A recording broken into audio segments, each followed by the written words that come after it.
It shouldn't come as a shock to know that one of the cinema's greats, Steven Spielberg, loved Tintin as a child.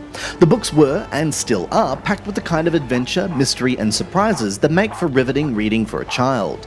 And while some elements are showing their age, the casual racism in some books is a sign of the times they were written in, the plots are action-packed and exciting enough to still be relevant today.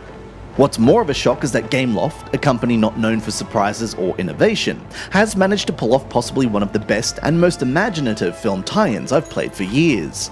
The Adventures of Tintin, The Secret of the Unicorn the Game, from now on just Tintin the Game, follows the plot of the film closely, cherry-picking scenes from the film and expanding them out into full levels. So, one minute you'll be playing as Tintin, sneaking around an old mansion, while the next you'll be sword fighting with pirates as Sir Francis Haddock. Each level is glorious to look at, with character detail that far exceeds most iOS titles. Special effects like depth of field make it feel at times like you're actually playing the CGI film. The part where you navigate an electrical storm is particularly jaw-dropping, with clouds that billow and drift ominously as you dodge lightning strikes in your tiny plane. This quality of presentation is accentuated by the score from the film, which adds extra gravitas to every moment in the game, whether you're engaging in one of the many entertaining QuickTime moments or just scanning the horizon for clues in the desert. From start to finish a few hours later, Tintin the Game never stops throwing up new and interesting things for you to do. For the most part, you'll be playing as either Tintin or Snowy, creeping around locations using the virtual joystick and buttons that are brilliantly designed to look like old stamps. But then the game will suddenly introduce a puzzle, or swap characters, or throw you into a bout of camel racing.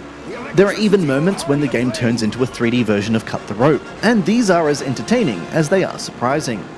While most of these sections are quick to appear and last just the right length of time, Tintin the Game falls down a bit during the aforementioned sword fighting section, which is too basic to sustain your attention for the many fights you'll encounter during this part of the game.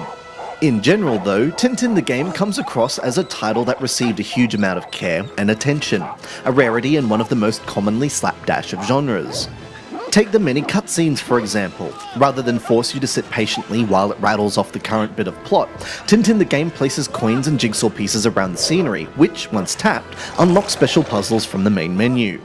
It's a small addition, but it means you'll be constantly paying attention to the game, even when you're not actually controlling anybody, as one glance one way could mean failing to unlock another of the attractive character models to view. It's just a shame that the cutscenes and dialogue in general are sullied by some incredibly bad voice acting, which is both hammy and lacking conviction. If this is the real cast doing the sound, then I'd probably walk out of the cinema early. But as long as you can put up with some of the most wooden lines since the 1920s, Tintin the Game offers up a fun family adventure that does justice to its license.